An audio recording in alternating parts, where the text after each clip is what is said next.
15 decembrie 2023 este cea de-a 660-a zi în care Ucraina rezistă invaziei pe scară largă a Rusiei. Felicitări Moldovei și Ucrainei pentru invitația în clubul select al țărilor europene, chiar dacă acest statut a fost obținut cu greu, cu multe frecușuri și șantaje. Sper ca pe viitor Uniunea Europeană să modifice dreptul de veto cu majoritățile, așa cum este firesc, altfel și România, în drumul ei către Schengen, va fi umilită și șantajată de către Austria, a cărei conducere face în continuare jocurile Kremlinului. Pentru a se vindeca, Uniunea Europeană trebuie să-și reformeze din temelii modul de funcționare, pentru că Rusia nu se gândește deloc la pace, ci la război. În acest cadru internațional, Vladimir Putin și-a manifestat o încredere remarcabilă în a discuta public despre războiul Rusiei împotriva Ucrainei, ieri 14 decembrie, dar nu a definit în mod clar starea finală preconizată pentru întreaga invazie pe care a lansat-o la 24 februarie 2022. Linia directă este un forum anual cu o mare scenă în care Putin răspunde la întrebări preselectate din partea publicului rus. Putin a sărit în special linia directă în 2022, prima dată când nu a ținut-o din 2012. I-o fi fost frică?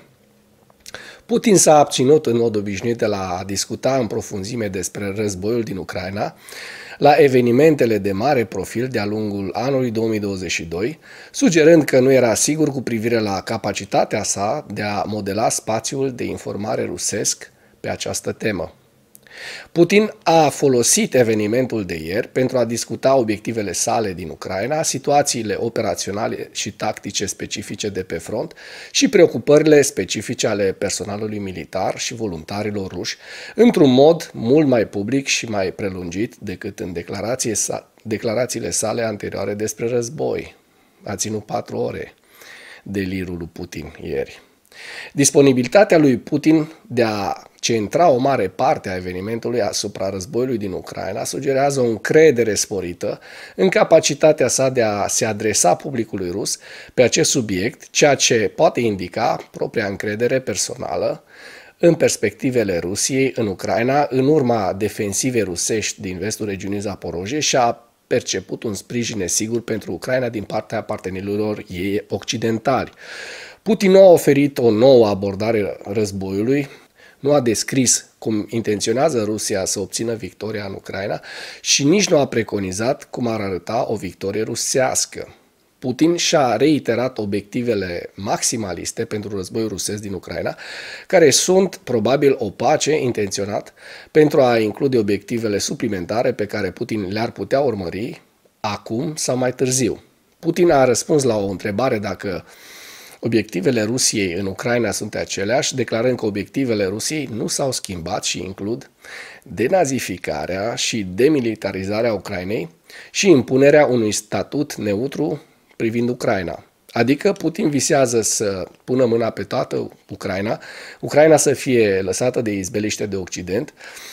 Acest lucru este imposibil de acceptat din punct de vedere occidental și a SUA, lucru despre care vom vorbi într-un material viitor.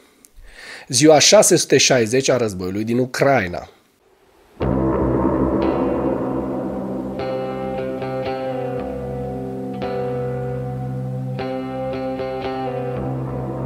Consiliul European a decis să înceapă negocierile privind aderarea la UE cu Ucraina și Moldova. Prim-ministrul maghiar Viktor Orban a părăsit sala de ședință a Consiliului European când liderii statelor membre UE decideau începerea negocierilor privind aderarea Ucrainei la Uniunea Europeană. În schimb, liderii mondiali au felicitat Ucraina pentru decizia istorică. Statele Unite a aprobat bugetul de apărare, care prevede 300 de milioane de dolari pentru Ucraina. În plus, liderul majorității din Senat, Chuck Schumer, a spus că Senatul Statelor Unite ale Americii a amânat vacanța pentru a vota săptămâna viitoare un proiect de lege pentru a ajuta suplimentar Ucraina. Probabil e vorba de cei 60 de miliarde de dolari care stau în stand-by. Germania a oferit Ucrainei un nou pachet de ajutor care conține sistemul de apărare antiaeriană Patriot. În plus, pachetul include vehicule de teren cu șenile Bandwagon 206, muniție pentru artilerie de 155 de mm, sisteme de detectare a dronelor și vehicule de deminare. În această dimineață, Ungaria a blocat un pachet de ajutor de 50 de miliarde de euro pentru Ucraina. Premierul ungar Viktor Orban a declarat că a respins decizia Uniunii Europene de a aloca Ucrainei asistență economică în valoare de 50 de miliarde de euro. Rezultatul schimbului de noapte, veto asupra banilor suplimentari pentru Ucraina, veto asupra revizuirii bugetului multianual.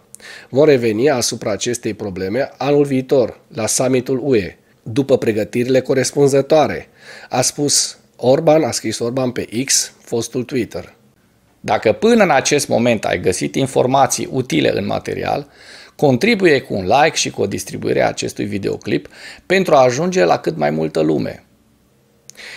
Informația conform căreia liderii țărilor UE nu au reușit să cadă de acord cu privire la includerea asistenței pentru Ucraina în planul bugetar al UE a fost de asemenea confirmată de către șeful Consiliului European, Charles Michel. După cum scriu Politico și Reuters, cancelarul german Olaf Scholz l-a convins pe Orban să părăsească întâlnirea împreună cu Scholz. Guvernul ungar nu va sprijini un nou pachet de ajutor al Uniunii Europene pentru Ucraina până când blocul va plăti toate fondurile înghețate pentru Ungaria, a declarat Orban vineri, adică astăzi. Este deja cunoscut că Consiliul European a decis să înceapă negocierile cu Ucraina privind aderarea sa la Uniunea Europeană, iar Viktor Orban s-a opus în repetate rânduri. Cu toate acestea, în momentul votării, el a părăsit întâlnirea, ceea ce a permis liderilor Uniunii Europene să decidă începerea negocierilor folosind unanimitatea tuturor țărilor membre ale Uniunii. Trupele ruse au atacat Ucraina cu drone. Toate cele 14 drone, potrivit forțelor armate ucrainene, au fost doborâte. În total, 14 drone au fost lansate din Krasnodar, conform estimărilor militare ucrainene. Toate aceste drone au fost doborâte potrivit comandamentului forțelor aeriene, adăugând că dronele au fost distruse în regiunile Nikolaiv, Herson, Helmnitski și Poltava. Trupele ruse atacă zilnic teritoriul Ucrainei cu drone de atac. După cum au explicat experții, scopul unor astfel de atacuri nu este doar de a provoca daune țintelor individuale, ci și de a supraîncărca sistemul de apărare aeriană ucraineană, al cărui scop este distrugerea infrastructurii energetice a Ucrainei. În ceea ce urmează, vă prezint un slide cu evoluția de ieri a celor mai importante fronturi din Ucraina. Hărțile sunt creația Institutului pentru Studiul Războiului. Pentru mai multe informații, accesați link-urile din comentarii.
Mulțumesc pentru vizionare. Dacă vrei să susții acest canal, abonează-te la Animatura.